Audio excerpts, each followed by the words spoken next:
importante que usted tenga su propia Biblia. Yo le animo, ¿verdad?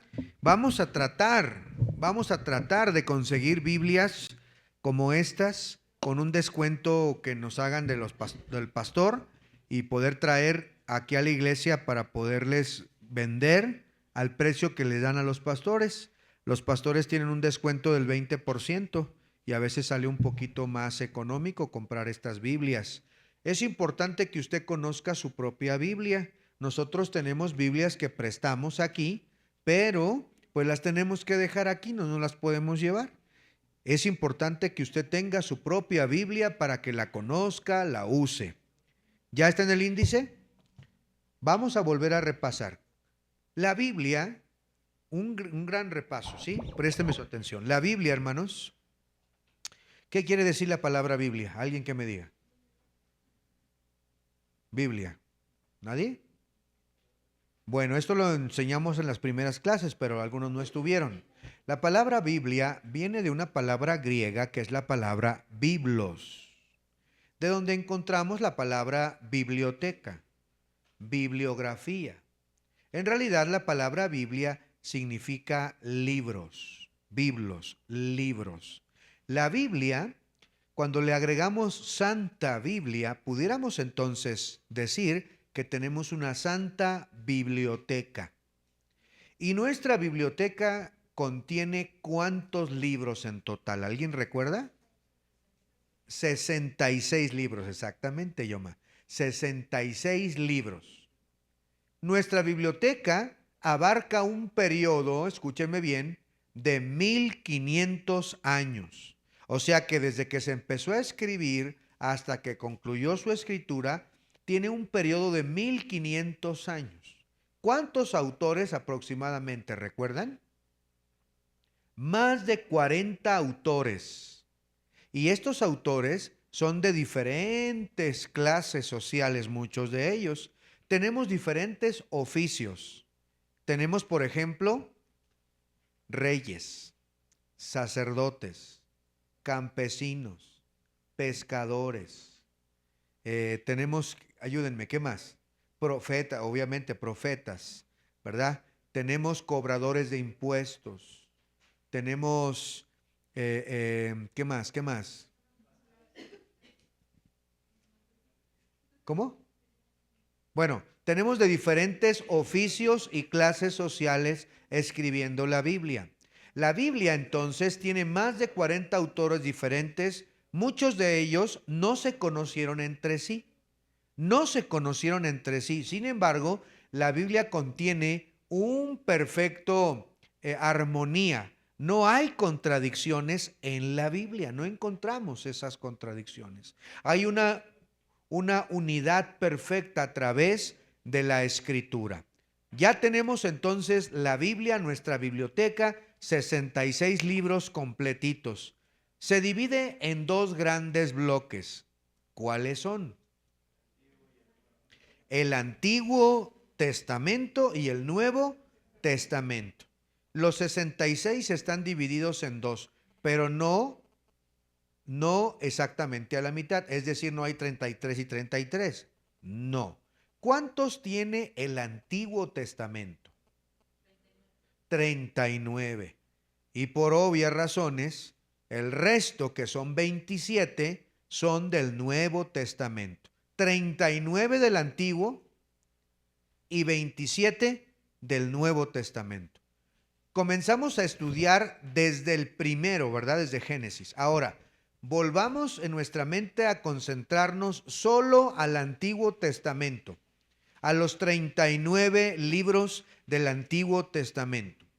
Ahora, como nuestra biblioteca santa es inspirada, perfecta, es la palabra de Dios, tenemos una manera de organizarla.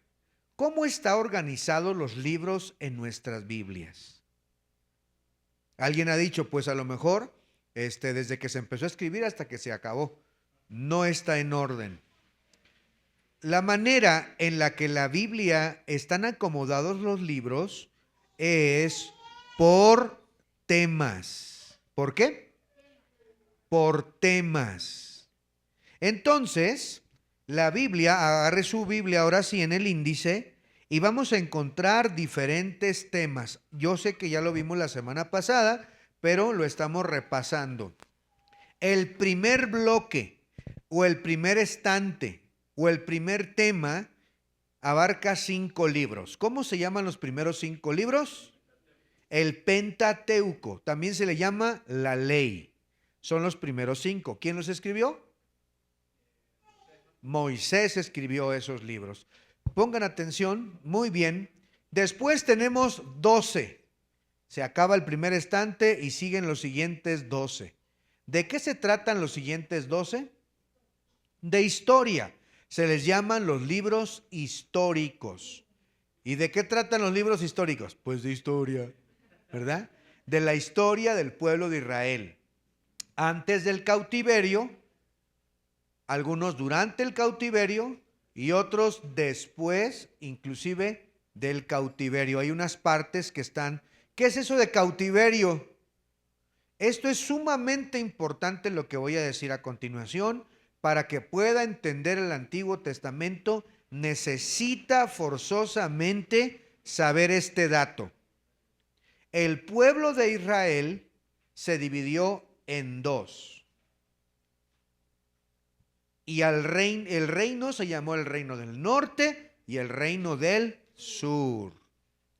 Los sureños y los norteños, ¿verdad? Los del norte y los del sur. Ahora bien, los del norte fueron llevados cautivos.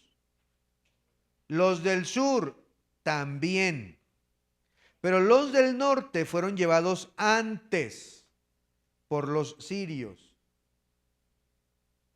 Y luego los del sur también, pero por los caldeos a Babilonia.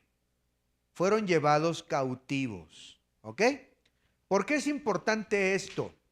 Porque los profetas que vamos a empezar a estudiar estuvieron predicando, anunciando durante este periodo. El pueblo de Israel era un reino y estaba ahí, se alejaron de Dios, entonces Dios envía un castigo y envía un pueblo que se los lleva esclavizados por 70 años a los del reino del sur. 70 años esclavos. Y durante ese periodo, antes de que pasara, durante el cautiverio y después de estar cautivos, cuando regresan otra vez, es que los profetas están predicando. ¿Hasta aquí vamos bien, hermanos? Entonces el primer bloque era la ley, el segundo bloque es los históricos, el tercer bloque se llaman los poéticos o de sabiduría, y son 5. Y ahora vamos a empezar a estudiar el siguiente bloque, que son los profetas. Ahora, aquí se dividen en profetas mayores y profetas menores. ¿Sí había escuchado eso? Profetas mayores y profetas menores. ¿Por qué se le llamará profetas mayores y profetas menores? ¿Alguna idea? ¿Porque eran de más grande edad? No. ¿Porque eran más importantes sus enseñanzas? No. ¿Por qué se les llama profetas mayores y menores? Bien sencillo. Solamente por el contenido tan amplio. Es decir, tienen más capítulos o son más grandes esos libros que los otros profetas que tienen 1 o 2 capítulos, 5 capítulos o así. Los otros, los profetas mayores, tienen más capítulos. ¿Cuántos profetas mayores son? 5. ¿Cuáles son? Isaías, Jeremías, Lamentaciones, Ezequiel y Daniel. Esos son los 5 profetas mayores. Luego tenemos 12 profetas que son los profetas menores. ¿Cuál es el último libro de la Biblia? Perdón, del Antiguo Testamento.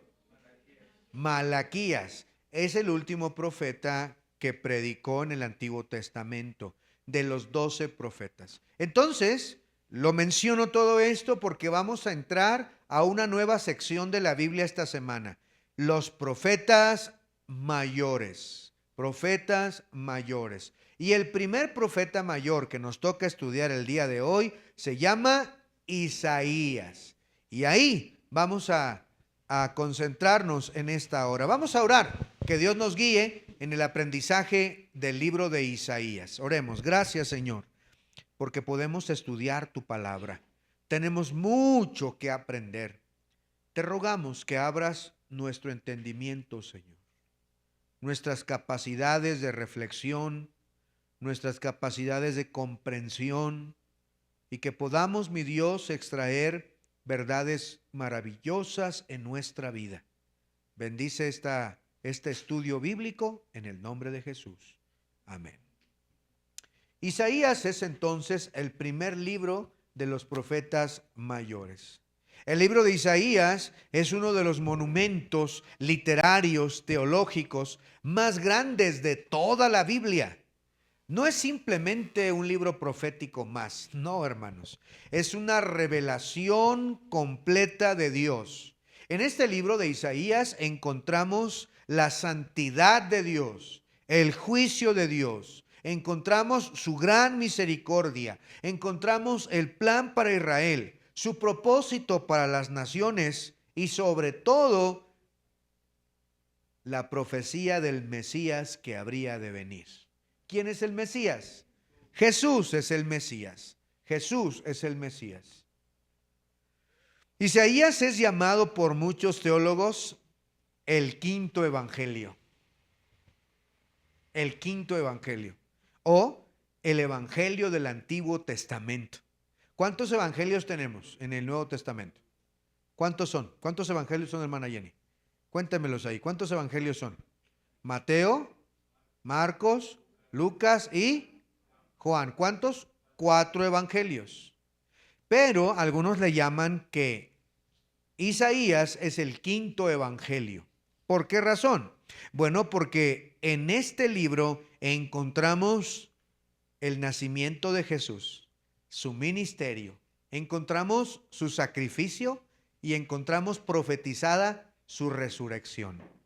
¿Alguien recuerda cuál era el libro que estaba leyendo el eunuco cuando Felipe llegó a hablarle la palabra de Dios? Isaías.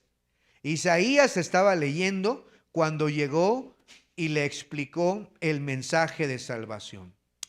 Isaías abarca más o menos un periodo de 200 años de historia profética, comenzando, hermanos, desde extendiéndose hacia el exilio de Babilonia. En este libro encontramos maravillosas profecías acerca del Mesías.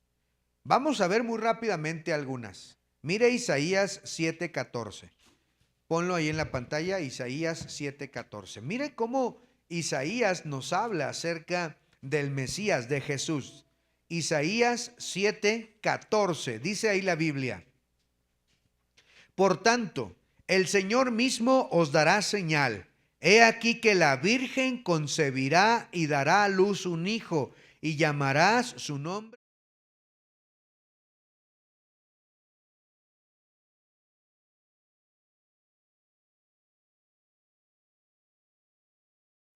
La Virgen María concibió, conoció a un hombre, es decir, tuvo intimidad con un hombre para que Jesús naciera. No, él fue engendrado por el Espíritu Santo. Entonces, el nacimiento virginal es algo maravilloso e irrepetible. No se puede nacer si no se tiene un hombre y una mujer.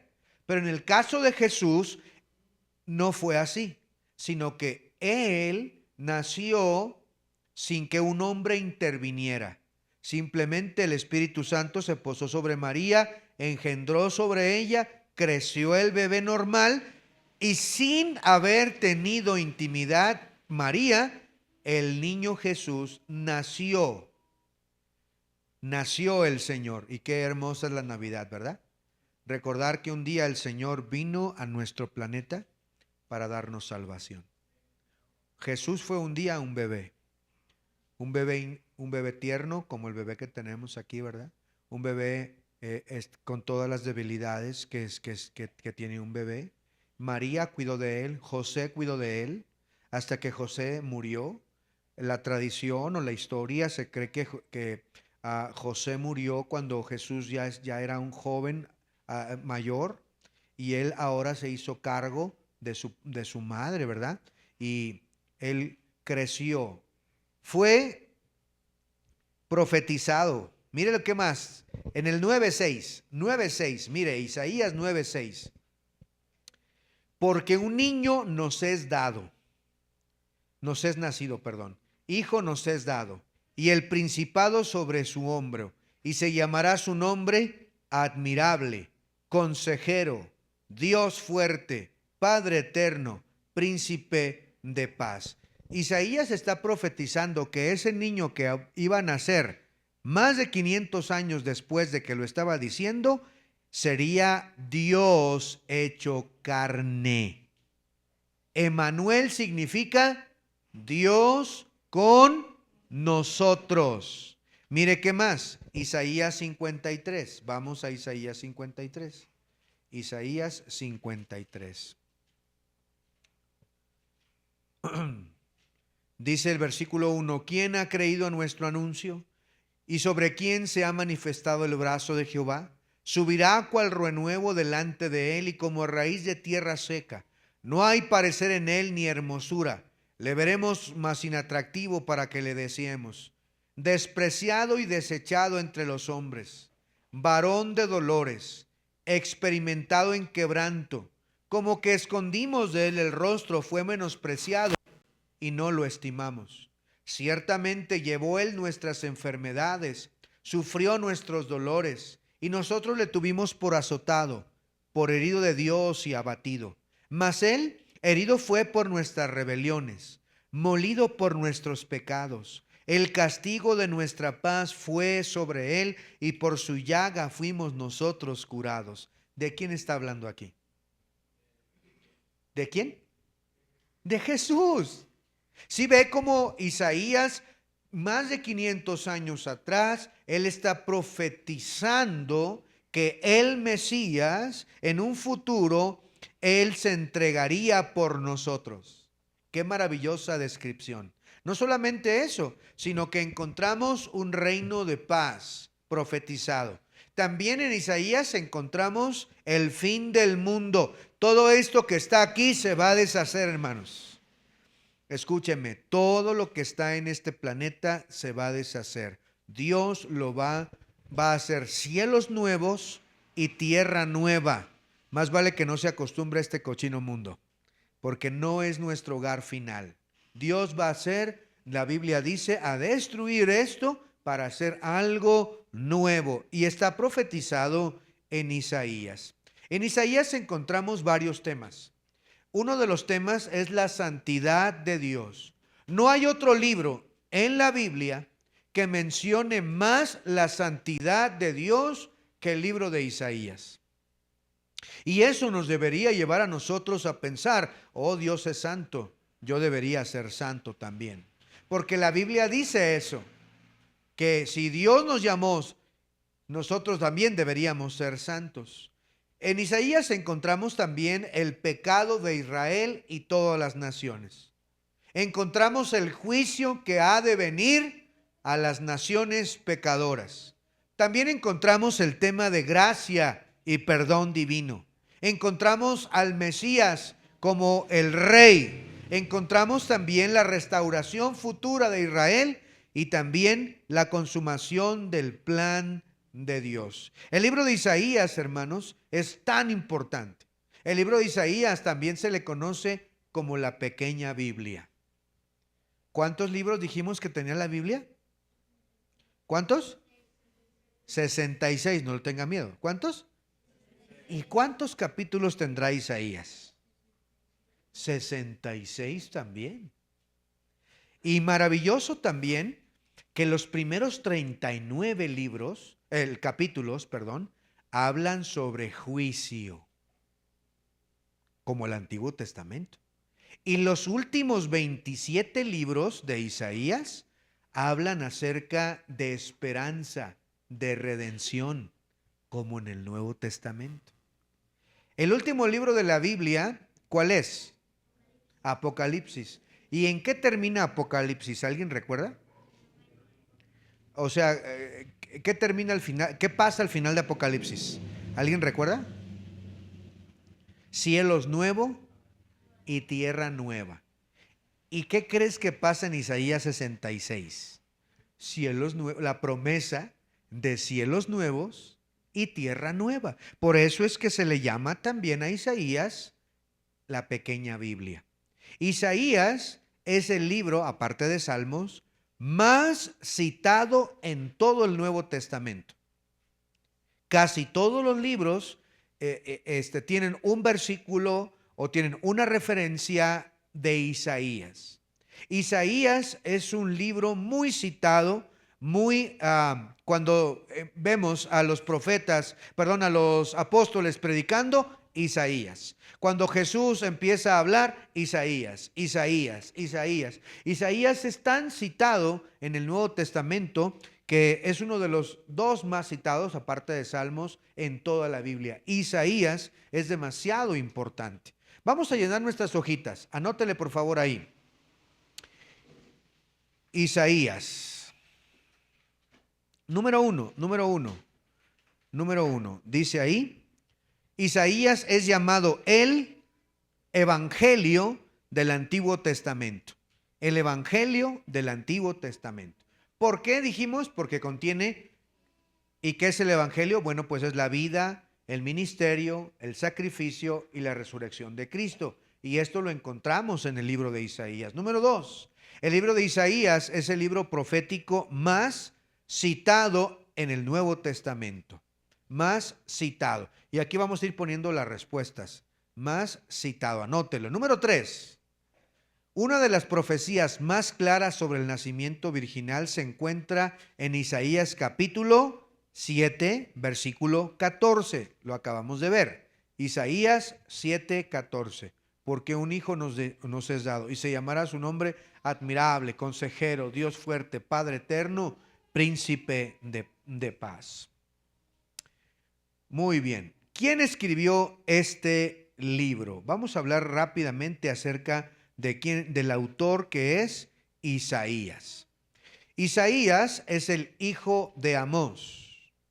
Él estuvo predicando en Jerusalén, en sus alrededores. Isaías predicó durante el reinado de varios reyes.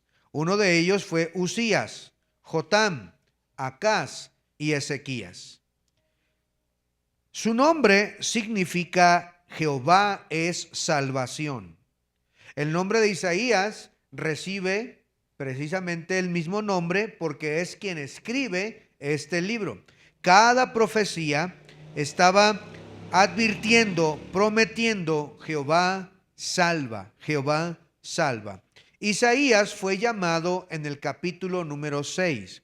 Isaías tiene una esposa que se le llama la profetisa. Isaías tuvo 2 hijos y él le pone por nombres 2 nombres proféticos. Él predicó durante el reinado de 4 reyes. ¿Cuáles fueron? Usías, Jotam, Acaz y Ezequías. Vea Isaías 1, por favor. Isaías 1:1. Isaías 1:1. Dice ahí: visión de Isaías, hijo de Amós, la cual vio acerca de Judá y Jerusalén en los días de, note, Usías, Jotam, Acaz y Ezequías, reyes de Judá. Cuando Isaías está predicando, cuando él está profetizando, él lo hace, como dije, durante 4 reyes de Judá. Pero lo que él hace, lo que él enseña, también está en los libros históricos. Recuerde que tenemos primero y segundo de Reyes, donde encontramos lo que hicieron los reyes precisamente. Isaías fue contemporáneo o estuvo ministrando o predicando al mismo tiempo que otros profetas también. Entonces, Isaías es un profeta. Ahora, Isaías nace en una familia privilegiada. Muy posiblemente tenían buenos recursos sus padres. tenía facilidad de ir con el rey. Su familia conocía a los sacerdotes. Isaías está escrito de una manera muy especial. El lenguaje y las palabras que utiliza está por encima muchas veces de otros libros de la Biblia, de los otros profetas, porque contiene un amplio lenguaje el libro de Isaías. Lamentablemente, algunos dicen que Isaías fue arrestado por el rey Manasés. Lo llevaron, lo pusieron en una tabla a Isaías y lo aserraron. ¿Qué quiere decir eso, pastor? Quiere decir que lo pusieron boca abajo, le abrieron las piernas y con un serrucho, una persona de un lado y de otro lado, lo partieron en dos a Isaías. Así murió el profeta. Se cree, no lo narra la Biblia, pero la historia o la tradición así nos dice. Anótele, número 4. El nombre del profeta autor del libro significa Jehová es salvación. Jehová es salvación. Número 5. Isaías ministró durante los reinados de 4 reyes de Judá: Usías, Jotam, Acaz y Ezequías, exactamente. Número 6. Número 6. La tradición sobre la muerte de Isaías indica que fue aserrado por orden del rey, anótele, Manasés. El rey Manasés fue el que mandó a matar a Isaías. Isaías, hermanos, predicó durante los periodos más turbulentos de la historia del pueblo de Israel. Durante su reinado empieza con Usías. ¿Quién fue ese rey Usías? Mire, vamos rápidamente a ver quién fue Usías. Segunda de Reyes 15, vamos rápido. Segundo de Reyes 15. Para que conozca algo de este profeta, de este rey. Segundo de Reyes 15. Mire lo que dice ahí. En el versículo número 5. Segundo de Reyes 15:5. Si no lo encontró, véalo de la pantalla. Dice ahí: mas Jehová hirió al rey con... ¿Pero por qué lo hirió con lepra? Mire lo que dice el versículo 4. Con todo esto, los lugares altos no se quitaron, porque el pueblo sacrificaba aún y quemaba incienso en los lugares altos. Mas Jehová hirió al rey con lepra, y estuvo leproso hasta el día de su muerte. Hasta el día de su muerte. ¿Sabe por qué le dio lepra al rey? Porque este rey intentó entrar en el templo y quemar incienso sobre el altar. Y Dios dijo: no. Yo dije que solo los sacerdotes lo pueden hacer. Y el rey tenía tanto orgullo que se metió al templo a quemar el incienso y ahí mismo le salió lepra. La lepra es una enfermedad de la piel, tan horrible que salen llagas por todas partes. El rey ya no pudo ejercer su reinado, por lo tanto, su hijo tomó el cargo. ¿Quién era su hijo? Jotam. Jotam, mire lo que dice el versículo número 5 otra vez. Y estuvo leproso hasta el día de su muerte y habitó en casa separada. Y Jotam, hijo del rey, tenía el cargo del palacio, gobernador del pueblo. Entonces el primer rey que estaba cuando Isaías predicó, Usías. Este rey fue leproso hasta su muerte. Su hijo fue Jotam. Este rey estuvo ahí ministrando o trabajando para el pueblo de Israel. También una corrupción grave. Después tenemos a Acaz. Y por último tenemos a Ezequías, que acabamos de mencionar. Algo muy loable de Ezequías. Ezequías llega y encuentra el pueblo todo pervertido, todo degenerado e idólatra, adorando ídolos falsos. Ahí los encuentra. el templo cerrado, los sacerdotes descuidados, todo mal. Y él tiene que hacer una gran reforma y poner en orden todas las cosas. Luego, en ese reinado, resulta que sus hermanos del reino del norte, llegó Sennacherib. Sennacherib era el encargado de un imperio para poder llevar cautivos a otros pueblos. Y llegó al reino del norte, sitiaron Samaria y se llevaron cautivos a todos los del reino del norte. Y luego Sennacherib dice, también el reino del sur, vamos por ellos. Y vienen y se quieren llevar también a los del reino del sur. Y ocurre algo maravilloso en tiempos de Ezequías. Ezequías va al templo y las cartas que le habían enviado para que se rindiera, las extiende sobre el templo y le dice a Dios, Dios, quieren llevarse cautivo a tu pueblo. No lo permitas, Señor. Isaías está a su lado y oran juntos. Y algo maravilloso ocurre esa noche. Hay miles y miles y miles de soldados rodeando la ciudad para matarlos y llevarlos cautivos. Pero miren lo que pasa en este reinado, en este acontecimiento maravilloso. Vayan por favor a sus Biblias en Crónicas, segundo de Crónicas 32. Segundo de Crónicas 32. Isaías entonces está al lado de Ezequías y miren lo que pasa. Segundo de Crónicas 32. Vean lo que dice por favor el versículo número 18. ¿Están en segundo de Crónicas 32, 18? Dice, y clamaron a gran voz en judaico al pueblo de Jerusalén que estaba sobre los muros para espantarles y atemorizarles a fin de poder tomar la ciudad. Está rodeada la ciudad. Versículo 19. Y hablaron contra Dios de Jerusalén, contra los dioses de los pueblos de la tierra, que son obra de manos de hombres. Mas el rey Ezequías y el profeta, ¿quién? ¿Sí están ahí, hermanos? Y el profeta Isaías, hijo de Amós, ¿qué hicieron? Oraron por esto y clamaron al cielo. Entonces veamos la escena. Usted lo puede leer también ahí en la Biblia más detenidamente. Recuerde, están todo el pueblo rodeado.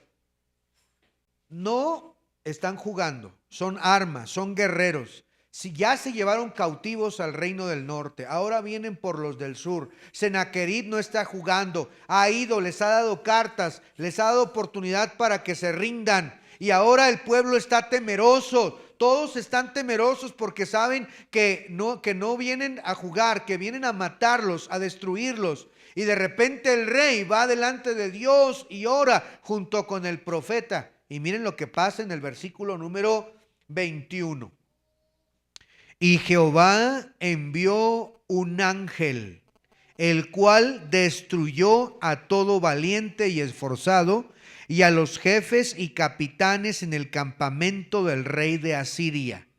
Este se volvió, por tanto, avergonzado a su tierra, y entrando en el templo de su Dios, allí mataron a espada sus propios hijos. Así salvó Jehová a Ezequías y a los moradores de Jerusalén de las manos de Sennacherib, rey de Asiria, y de las manos de todos, y les dio reposo por todos lados.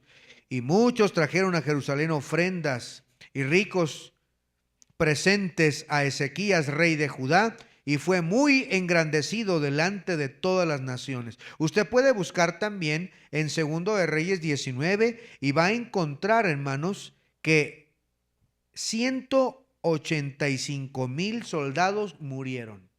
¿Dónde lo dice? Ve a Isaías 37.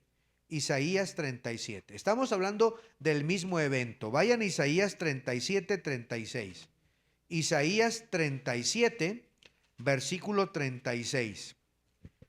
Isaías 37, versículo 36. Dice ahí: y salió el ángel de Jehová y mató a 185,000 en el campamento de los asirios. Y cuando se levantaron por la mañana, he aquí que todo era cuerpo de muertos. Miren qué tremendo milagro aquí.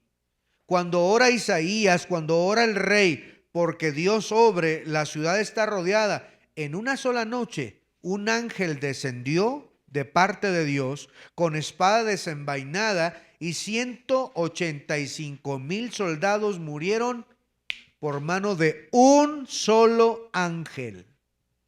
¿Y por qué llegó este ángel en defensa? Bueno, porque oraron a Dios. Y déjame decirte que esos ángeles también están a nuestra disposición cuando oramos a nuestro Dios.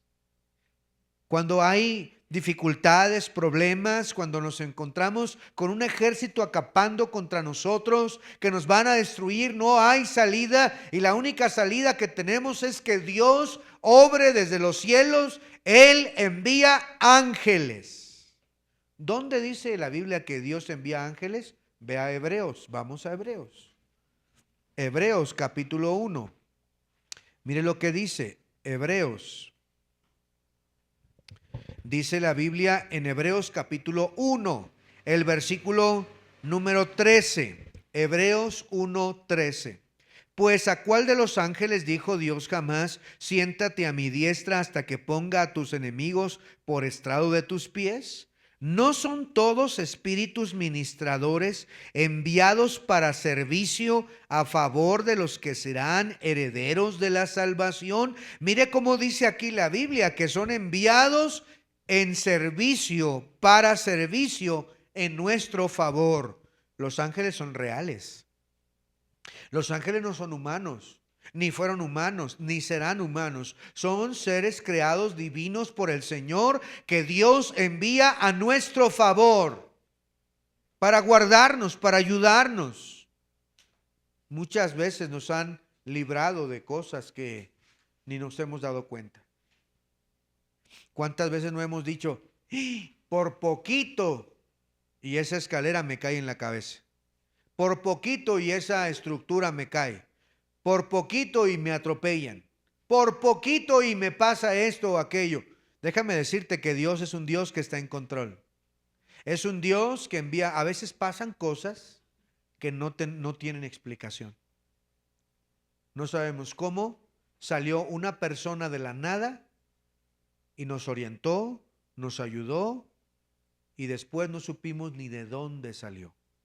Recientemente, cuando tuvimos nuestra conferencia de aniversario, creo que todos estuvieron en la conferencia de aniversario, los hermanos que venían de Portoviejo estaban perdidos porque el camino que venía por Guayaquil estaba cerrado por un puente, por unos malvados que tronaron una bomba o no sé qué. Tuvieron que irse por otro lado, hermanos, no sé por dónde, y estaban perdidos. No tenían señal del celular, no tenían nada. Y dice el pastor, él me lo contó, de repente una persona estaba junto a nosotros. No lo vimos llegar, no supimos de dónde salió, nada. Simplemente me dijo: tiene que tomar para allá, para allá, para allá, para llegar a Cuenca. Sí va para Cuenca, ¿verdad? Sí, para allá, para allá. Me dio las instrucciones. Seguimos las instrucciones e volteé en el retrovisor y ya no estaba. No sé si se aventó a la hierba, no sé qué le pasó, pero yo creo que Dios envió a esa persona para indicarnos el camino. Una vez mi esposa mis hijos se salieron de casa, Natalia y Elías estaban chiquitos, pequeñitos. Y se salieron, hermanos, de la casa, iban a ir a la iglesia, estaba cerca la iglesia, pero estaban tan chiquitos. Mi esposa salió. Ella había ido a la tienda. Cuando llega y no están los niños, ella sale desesperada, no sabe ni qué está pasando, y de repente va a buscar a mis hijos, y igualmente una persona la encuentra en el camino y le dice: no se preocupe por sus hijos, se fueron para la iglesia, ahí van caminando adelante. Dice mi esposa: yo di 2, 3 pasos adelante para mis hijos y dice, ay, no le di gracias al Señor que me dio instrucciones. Volteé y ya no había nadie. Dice, yo no puedo olvidar cómo es que esa persona me dio tranquilidad, me dio paz, me dijo hacia dónde iba. Hermanos, los ángeles son reales. Los ángeles habitan entre nosotros a veces. Dios los envía. A veces es una persona que nunca sabes, nunca la vas a volver a ver, nunca jamás. Pero te ayudó para llegar a tu casa, te orientó, te dio algo, te protegió, etcétera. No sabemos, pero Dios envía sus poderosos ángeles. En este caso, un ángel mató a 185,000 soldados para proteger a su pueblo. Un solo ángel en una sola noche. Anótela, número 7. El imperio dominante y cruel. El imperio dominante y cruel. A ver, permítame que ahí me equivoqué. Aquí está. Número 7. Número 7. El imperio dominante y cruel durante el ministerio de Isaías era Asiria. Asiria. Número 8. El rey, anótele, Acaz, con Z. Acaz buscó ayuda de Asiria, lo que le llevó a la introducción de un altar pagano en el templo. Una de las cosas más horribles que ha pasado en la historia de Israel. Que en el mismo templo haya un altar a los ídolos. Número 9. Dios libró milagrosamente a Jerusalén del ejército de Sennacherib al destruir 185,000 soldados mediante, número 9, mediante el ángel de Jehová o el ángel del Señor. El ángel del Señor. Vamos un poquito más rápido porque el tiempo se nos termina. Número 10. Los capítulos 1 al 39 se enfocan principalmente en el juicio de Dios. En el juicio de Dios. Isaías, hermanos, si lo pudiéramos dividir, lo pudiéramos dividir en 3 grandes secciones. Y aquí las tenemos. La primera sección trata sobre juicios, del 1 al 39. La segunda sección, del 40 al 55, anótele número 11, la segunda sección del 40 al 55 es conocida como el libro del Mesías o del Consolador o del Consuelo. Número 12, los 4 cantos del, anótele, siervo se encuentran en la segunda sección principal del libro. Isaías se divide así, si me prestan un poquito de atención. En la primera parte tenemos juicios. Luego en la segunda parte tenemos la promesa de un nuevo rey, la promesa de un nuevo rey que vendrá, la promesa de que ese rey tendría el Espíritu de Dios, la promesa de que ese rey sería perfecto, no como los reyes que han estado gobernando. Y luego, en la última parte del libro, es el reinado de ese rey. ¿Y quién es ese rey? Jesús es ese nuevo rey. En la última parte del libro tenemos la esperanza. En el libro de Isaías, Dios le dice a los israelitas, ustedes van a ser llevados cautivos por su pecado. Los van a llevar cautivos a Babilonia, pero no todo termina ahí. Va a haber un día en el que van a regresar y va a haber cielos nuevos y tierra nueva. Esto no se termina. Tengo que castigarles, pero habrá esperanza. De eso se trata todo el libro de Isaías. Datos interesantes del libro, vamos a verlos en un momento. Número 13. El libro de Isaías contiene el capítulo más largo sobre la crucifixión. El capítulo, lo leímos hace rato. ¿Alguien recuerda? 53. Isaías 53 es el capítulo que habla sobre la crucifixión de Cristo como profecía más de 500 años antes de que Jesús muriera en la cruz del Calvario. Número 13, Isaías 53. Número 14. Número 14. Isaías presenta el relato más completo del Mesías en el Antiguo Testamento. Pudiéramos pasarnos toda la noche estudiando las profecías sobre Jesús solo en el libro de Isaías. Hay muchas profecías que se dijeron 500 años o más antes y que las cumplió Jesús a la perfección en su primera venida. Número 15. Los manuscritos del, anótele, Mar Muerto demuestran la preservación exacta del libro. Yo le animo a estudiar qué es eso del Mar Muerto. Bueno, resulta que hace algunos años, no tantos, había un pastor de ovejas que andaba ahí en el desierto, cerca del Mar Rojo. Y una de sus animalitos se metió en una cueva. Y al meterse en la cueva, él se mete y tira unas piedras, como en un hueco, y escucha como que se quebraron unos cántaros de barro. Y él se impresiona por eso.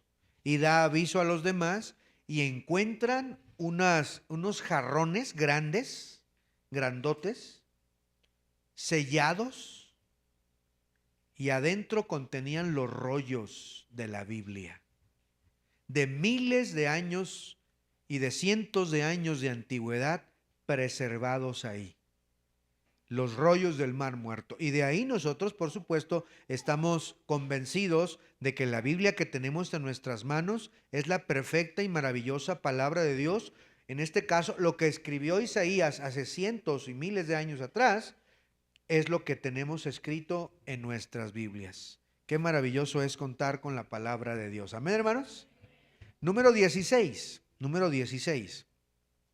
Los capítulos 24 al 27 son llamados, anótele ahí, el pequeño Apocalipsis de Isaías. El pequeño Apocalipsis de Isaías. Ahí habla acerca de los juicios de Dios que ha de venir sobre este mundo. Déjeme decirle que el tiempo se acerca, hermanos. Cristo viene pronto. Cristo viene por la iglesia, aquellos que han recibido a Cristo como su Salvador, aquellos que le esperamos. Cristo viene y este mundo va a experimentar un juicio tan terrible como jamás se ha visto en la humanidad, en la historia de la humanidad. Tremendos desastres naturales, pestes, hambres. Los demonios estarán desatados completamente. Ocurrirán cosas horriblísimas sobre este planeta. A eso se le llama la gran tribulación. Juicio severo vendrá sobre este planeta. Gloria a Dios que nosotros hemos recibido a Cristo y ya no estaremos en ese juicio. Amén, hermanos. Pero ¿qué de aquellos que no han recibido a Cristo? ¿Qué de aquellos de nuestros familiares, amigos, vecinos? Si hoy viniera Cristo, si hoy sonara la trompeta, ¿se quedarían tus familiares? ¿Te quedarías tú? Si no estás seguro, más vale que esta noche te asegures de que has recibido a Cristo como tu Salvador. Número 17. La sección del capítulo 36 al 39 es principalmente del tipo histórico o narrativo. 4 capítulos tienen que ver con historia dentro del libro de Isaías. Número 18. Los capítulos 56 hasta el final, que son 66, abarca 10 capítulos, hablan sobre la restauración futura y la nueva creación. La nueva creación.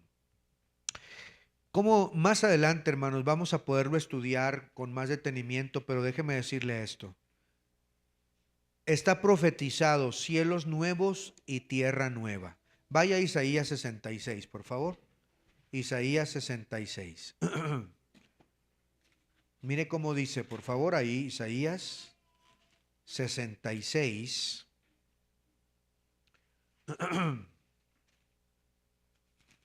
En el último capítulo, dice el versículo 22. primero el 66, 22. ¿Están ahí? 66, 22 dice, porque como los cielos nuevos y la nueva tierra que yo hago permanecerán delante de mí, dice Jehová, así permanecerá vuestra descendencia y vuestro nombre. Vea el 65, 17. 65, 17. Dice ahí, porque he aquí que yo crearé nuevos cielos y nueva tierra, y de lo primero no habrá memoria, ni más vendrá al pensamiento.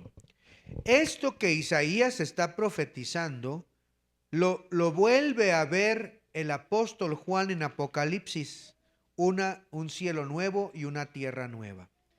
En los eventos proféticos que Isaías nos está dando, y de acuerdo a todo lo que tenemos en el Nuevo Testamento, los eventos son los siguientes. Póngame mucha atención. Lo siguiente en el reloj profético de Dios se llama arrebatamiento de la iglesia o el rapto. ¿Cuándo sucederá? En cualquier momento. No hay nada que impida que sea esta noche o mañana o dentro de una semana. ¿Qué sucederá? La Biblia dice que todos los que hemos recibido a Cristo, que estamos vivos, seremos arrebatados de este planeta al cielo en un instante.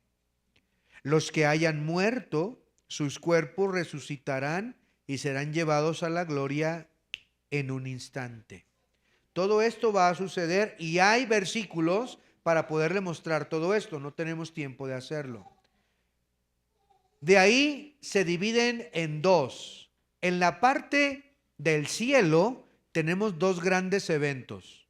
El primero de ellos se llama el juicio o el tribunal de Cristo. El tribunal de Cristo. Ahí recibiremos coronas y galardones por haber servido a Dios en la tierra. Todo lo que usted haga para Dios siendo cristiano tiene recompensa. Pero todo lo que no hagas, todo lo que dejes de hacer, ahí se te va a demandar delante de Dios. Todos vamos a ir a ese juicio. Solamente para recibir o no recibir coronas y galardones. El segundo evento son las bodas del Cordero. Es la unión de Cristo con su iglesia para estar para siempre en el cielo. Mientras que esos dos acontecimientos se llevan a cabo en el cielo, simultáneamente en la tierra tenemos un acontecimiento que se llama la gran tribulación. Ya lo hemos descrito, todo lo horrible que va a pasar durante este periodo de 7 años, 3 años y medio dividido en dos partes. Cuando terminen esta gran tribulación y terminen las bodas del Cordero, bajamos del cielo, todos los creyentes, todos los salvos desde la antigüedad, y bajamos para reinar con Cristo 1000 años. Y ahí el diablo es atado en un gran abismo con cadenas que los ángeles le ponen. Después de esos 1000 años, durante ese reinado, reinaremos en un reinado perfecto sobre la tierra 1000 años. Usted va a reinar. Usted va a reinar con Cristo. Si ha recibido al Señor como su Salvador, usted es rey y sacerdote, dice la palabra de Dios. Cuando terminen los 1000 años, se lleva a cabo el último juicio. A ese juicio se le llama el juicio del gran trono blanco. Y serán formados todos, desde el grande hasta el pequeño, y el que no se halló inscrito en el libro de la vida, dice ahí la Biblia, será lanzado al lago que arde con fuego y azufre. Cuando termine, nosotros no participaremos de ese juicio, porque nosotros sí estamos inscritos en el libro de la vida. Amén, hermanos. Nosotros ya reinamos con Cristo, ya no tenemos que formarnos ahí, solo es para los condenados. Cuando termine ese juicio, la Biblia dice, y a esto quería llegar, que los elementos ardiendo serán deshechos. este cielo que usted ve, esta tierra que usted ve, va a ser destruida completamente por fuego. Dios va a usar fuego para destruir este cielo y esta tierra completito. Todo, también su animalito, también su perrito, todo va a ser destruido, ¿verdad? Todos los animales, todo va a ser destruido, pero Dios va a hacer cielos nuevos y una tierra nuevecita. Y esa tierra y ese nuevo cielo y esa nueva tierra sí será eterna, pero ya no habrá pecadores. Por eso dice este versículo, el versículo, vea por favor otra vez en el 65:17, porque aquí yo crearé nuevos cielos y nueva tierra. Y de lo primero no habrá memoria, ni más vendrá al pensamiento. Ya no habrá memoria de la tristeza que vivimos en el planeta. Ya no habrá memoria del pecado, de la maldad. Ya no habrá memoria. Dios no traerá jamás a la memoria tus pecados ni mis pecados. Será nuevo completamente por toda la eternidad. Ya no te vas a acordar de lo que hiciste en la tierra, de lo malo que hiciste en la tierra. Ya no te vas a acordar de nada de eso que sucedió. Ya no te vas a acordar que no te pagaron. Ya no te vas a acordar, ¿verdad? De que de tus deudas que tienes. Ya, se acabaron. ¡Qué bendición! Ya no hay nadie persiguiéndome, nadie me está siguiendo. Todo lo malo se terminará. Isaías profetiza y en Apocalipsis vemos también ese cumplimiento. Gloria a Dios por las verdades del cielo. Un día estaremos para siempre en el cielo, hermanos.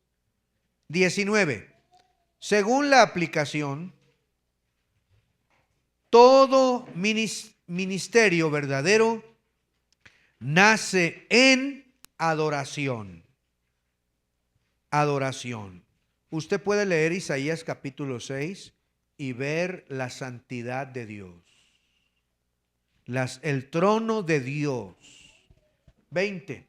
El libro de Isaías termina al igual que la Biblia, con la promesa de nuevos cielos y tierra nueva. Gloria a Dios. Gloria a Dios, que usted y yo somos parte de ese cielo nuevo y de esa tierra nueva. Estaremos eternamente agradecidos con nuestro Salvador por habernos comprado, por habernos perdonado, por habernos salvado, por darnos un nuevo cielo y una tierra nueva. ¿Por qué no vivir en santidad? ¿Por qué no vivir consagrados? ¿Por qué no prepararnos para el cielo? Porque ya se acerca. Dele a Dios el primer lugar en su vida. Deje que Él sea su Salvador. El libro de Isaías, un libro maravilloso que yo le animo a leer y leer y leer. Isaías, el profeta, Jehová salva. Vamos a orar. Gracias, Señor, por este estudio de tu palabra. Hay mucho que pudiéramos abarcar, profundizar, detenernos para analizar. El tiempo no nos es suficiente. Pero, Señor, hemos visto